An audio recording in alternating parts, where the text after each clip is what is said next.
Idol, nasasaktan po ba ang pinakaulo ni Manoy kapag po kayo ay nakikipagbakbakan at pagkatapos po ng inyong bembangan? Magandang buhay mga idol. Marami pong nakakaranas na nasasaktan po yung pinakaulo po ni Manoy.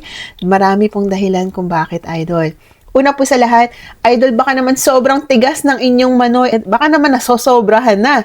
Idol, ang friction po nakakairita din yan, idol, dahil nagkakaroon po ng sobra-sobra. Panay pasok-labas ng sobrang bilis ay isa din po yung dahilan, idol. At maaari din po, idol, kapag po kayo ay sobrang tagal ng inyong bakbakan, tumatagal ng hanggang oras, idol. Tapos pagkatapos ay uulit po ulit, ay talaga nga naman ang inyong Manoy ay talagang mauupod yung pinakaulo.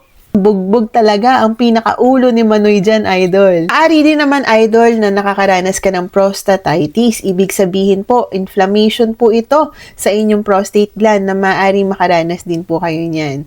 Maaari din po, idol, na meron pong STD or sexually transmitted disease. Kaya kailangan isang partner lang, idol, para makaiwas po sa ganyang sakit.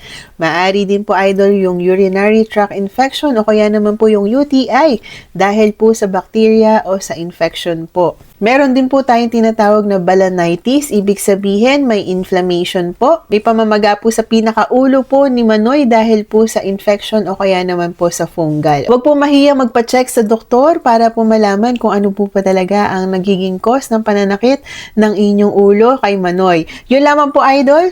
Please stay happy, stay healthy, good vibes only. Please don't forget to like, share, and follow me for more videos. Dahan-dahan lang sa pakikipagbembangan para hindi mabugbog ang pinakaulo ni Manoy, idol. Yun lamang po. Happy bakbakan, happy bembangan, magandang buhay mga idol.